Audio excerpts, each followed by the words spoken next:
to fight on the landing ground.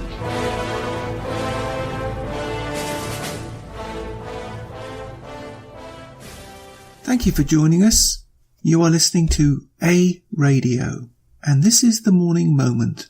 Please click on the follow button on Spreaker.com. This piece is entitled Communist Corbyn Distorts British Past. This piece was brought to my attention by David Vance in the UK, Alternative News Media. Links on my site. The actual piece comes from the dailymail.co.uk. This is just part of the piece. Jeremy Corbyn has today unveiled proposals to ensure school children are taught about the legacy of Britain's role in slavery and colonialism. The move comes on the same day as Labour faces accusations that it is putting ideology first and children second, with its plans to impose a new rulebook on all schools. The national curriculum already recommends that the children learn about the slave trade, the British Empire and colonies in America. But the Labour leader is backing a new educational trust aimed at teaching children about how slavery interrupted a rich African black history and about the resilience and sacrifice of those enslaved and the struggle for liberation. And the piece continues. Here's my take. There's a problem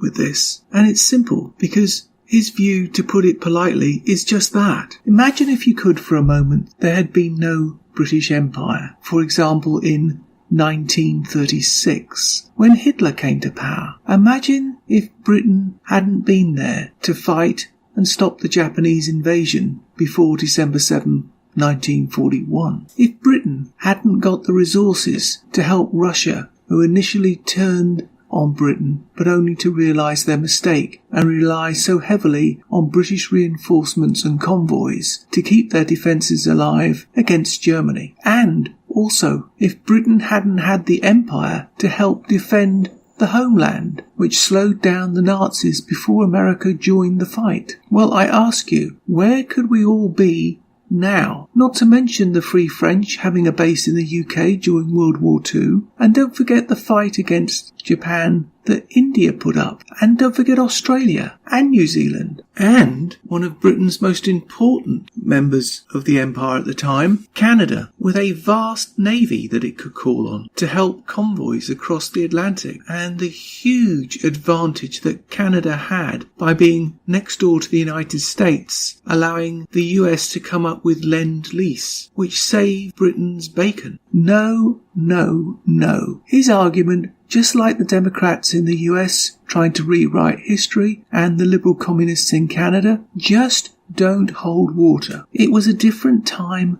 and a different place. So to measure today on yesterday's standards, be they good or bad, is both unrealistic and ridiculous, not to mention absurd. Hindsight is 20/20. But without the British Empire, Mr. Corbyn and others wouldn't be able to have a conversation like this. In all honesty, they wouldn't have that luxury, would they? You can find more at aradio.wordpress.com, where you can find links to us on Twitter, Facebook, Instagram, iTunes, iHeartRadio, Gab and email. You can now find us on Spotify. Just go to the podcast section and type Canadian Politics with a Twist and you'll find us. We are continuing to reach out to you, so please pass on the links. Please click on the follow button on Spreaker.com. You can listen to all my morning moments at Spreaker.com under A Radio, that's EHRADIO,